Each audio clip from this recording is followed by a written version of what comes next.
Sehingga orang-orang Quraisy ketika dengar ayat itu enggak berkutik. Betapa Quran itu indah dan enggak mungkin tertandingi. Kesejarahnya kena, bahasanya kena, keindahan pendengarannya kena. Karena mereka tidak mampu dan ditantang oleh Allah, silahkan tandingi yang seperti ini. Disewalah Musailamah Al-Kadzdzab untuk menandingi yang semacam surat ini. Apa yang terjadi? Musailamah datang, dia ngomong sekenanya saja, sampai si penyewanya itu kecewa semua. Dia malah cerita, al-filu mal-fil wa ma adraka mal-fil lahu khurtumun tawil wa dhailuhu qasir. Al-Fatihah. Bismillahirrahmanirrahim. Ar-Rahmanirrahim. Surah Khairil Muhdubi alaihim waladhdallin. Terus niki napa niati nggih dawuhe Mu'adz bin Jabal niku ta'alu bina nu'min sa'atan. Terus Mu'adz bin Jabal teng riwayat Bukhari sering dawuh, ayo rene moro aku, ayo do iman bareng-bareng. Dados ngaji kados ngeten niki termasuk nambahin apa? Iman. Ini urutan ayat yang luar biasa. Alam tara kaifa fa'ala rabbuka bi ashabil fil. Alam yaj'al kaidahum fi tadlil wa arsala 'alaihim tayran ababil tarmihim hijaratin min sijjil. Keindahan ini bukan terletak hanya karena diakhiri lam, semuanya sukun ya sukun semua sebagai waqaf, tidak. Tapi kualitas kesejarahan yang begitu dijelaskan detail dan faktual, yaitu nyata-nyata ada yang melihat, bersaksi melihat alam taro, dan mereka benar-benar taro melihat, benar-benar ada pasukan gajah disebut ashabil fil, benar-benar ada burung yang bernama ababil, benar-benar ada batu kecil yang benar-benar min sijil. Semuanya diredaksikan begitu indah dan faktual, memang itu nyata. Sehingga orang-orang Quraisy ketika dengar ayat itu enggak berkutik. Betapa Quran itu indah dan enggak mungkin tertandingi. Kesejarahnya kena, bahasanya kena, keindahan pendengarannya kena. Karena mereka tidak mampu dan ditantang oleh Allah, silahkan tandingi yang seperti ini. Disewalah Musailamah Al-Kadzdzab untuk menandingi yang semacam surat ini. Apa yang terjadi? Musailamah datang, dia ngomong sekenanya saja, sampai si penyewanya itu kecewa semua. Dia malah cerita, al-filu mal-fil wa ma adraka mal-fil lahu khurtumun tawil wa dhailuhu qasir. Dia menandingi surat ini dengan kata-kata yang sama sekali nggak ada maknanya dan tidak punya kualitas apa. Dia hanya ingin berakhiran lam, terus kedengaran kayak mirip, tapi sama sekali tidak menunjuk makna yang luar biasa. Bahkan terkesan hadayan itu kayak omongan orang yang setengah gila, setengah ndak waras. Dia hanya cerita yang maknanya al-filu mal-fil. Kamu tahu gajah? Gajah itu apa? Gajah adalah hewan lahu khurtumun tawil, dia punya belalai panjang, wa dhailuhu qasir, tapi dia ekornya pendek dan sebagainya. Dia hanya ingin berakhiran dengan lam dan menjelaskan sesuatu yang enggak penting sama sekali. Sehingga sampai para penyair bilang kamu itu gila, kamu itu pendusta. Sehingga disebut Musailamah Al-Kadzdzab. Ini pelajaran bagi kita bahwa Al-Quran adalah kalamullah dan siap diadu secara ilmiah. Saking siapnya sampai Quran bilang faktu, kalau kamu gak percaya dengan Quran ini adalah wahyu dari Allah, faktu, maka datangkanlah bisuratin mimisli. Kamu gak apa-apa ngarang Quran asal kualitasnya sama, kebahasaannya sama, faktual sejarahnya sama, rohnya sama. Tentu mereka tidak akan mampu. Ketika nyata-nyata mereka tidak mampu, Allah sangat baik, masih memanggil mereka, fa'illam taf'alu walan taf'alu fattakun nar. Jika kamu tidak bisa melakukan itu dan memang tidak akan mampu, walan taf'alu fattakun nar, kamu sebagai manusia harus takutlah masuk neraka. Yang neraka itu saking panasnya, waquduhan nas wal hijarah, yang menjadi alat atau materi bahan bakarnya adalah manusia dan batu. Di sini kata ulama dikatakan batu-batu besar yang normalnya tidak nyala menjadi nyala. Itu bukti saking panasnya neraka. Sampai batu yang dimasukkan pun akan menjadi nyala. Kalau neraka tidak panas-panas amat, tentu batu-batu besar itu tidak akan menjadi api.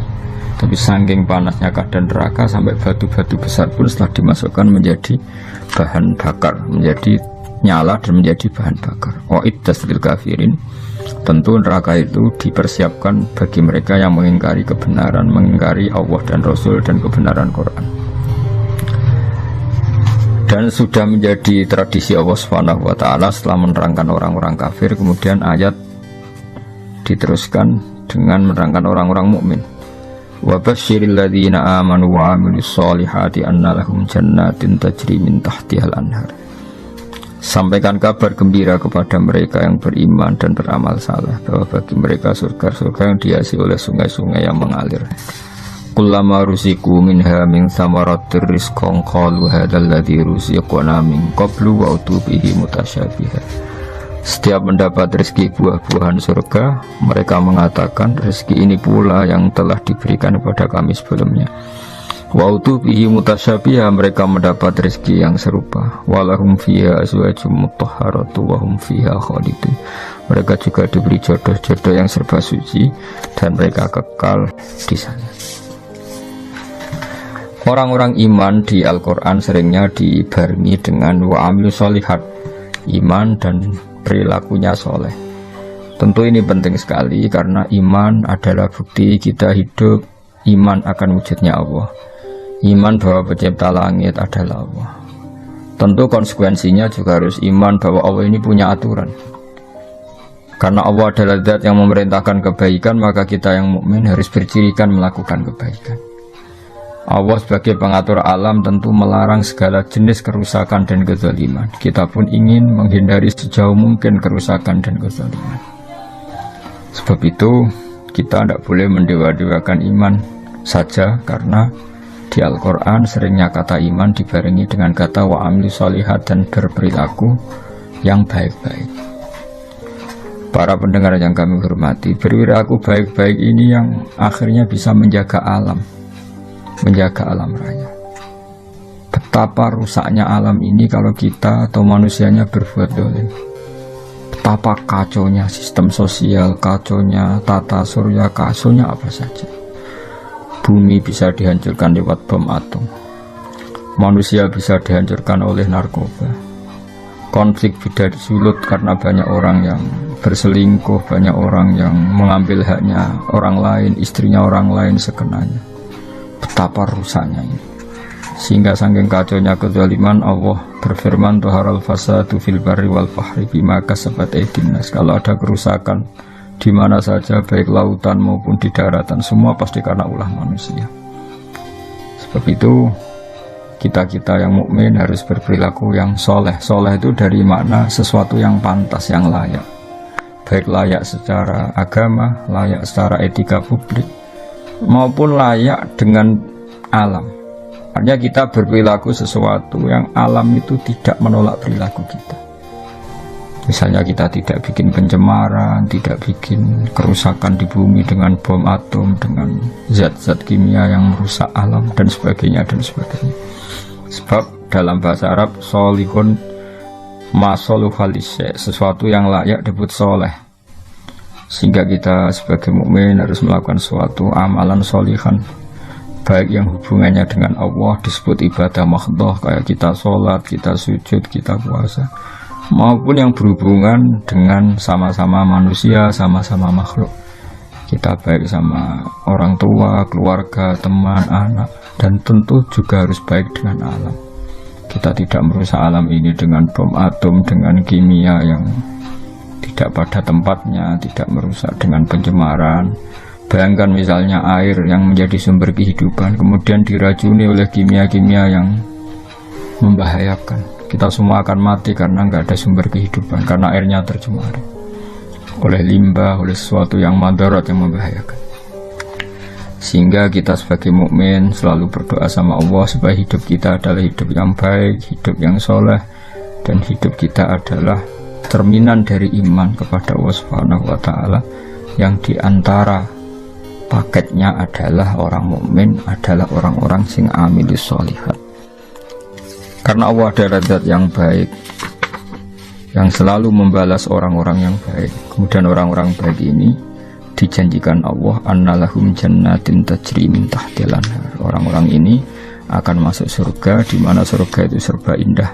Di antara gambaran indahnya adalah dihiasi sungai-sungai yang mengalir, dan tentu dicukupi segala sumber rezeki, termasuk dicukupi juga kebutuhan-kebutuhan biologis manusia. Disebut walahum fiha azwajum mutahharah, punya istri-istri atau pasangan-pasangan yang tersucikan.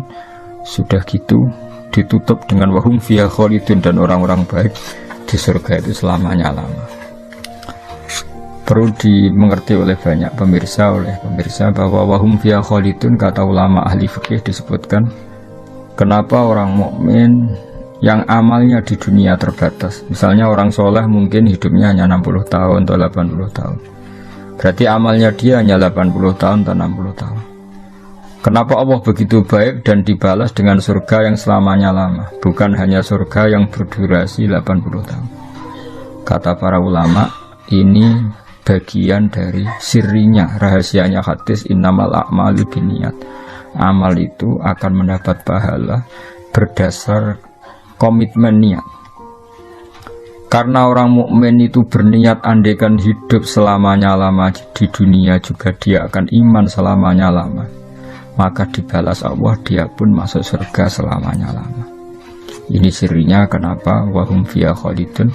Selain tentu satu karena fadlnya Allah, rahmatnya Allah, kata para ulama, ini sebagai balasan orang mukmin yang zaman di dunia berkomitmen akan iman selamanya lama. Kalau saja mereka ditakdir hidup 1 juta tahun pun, mereka akan iman 1 juta tahun.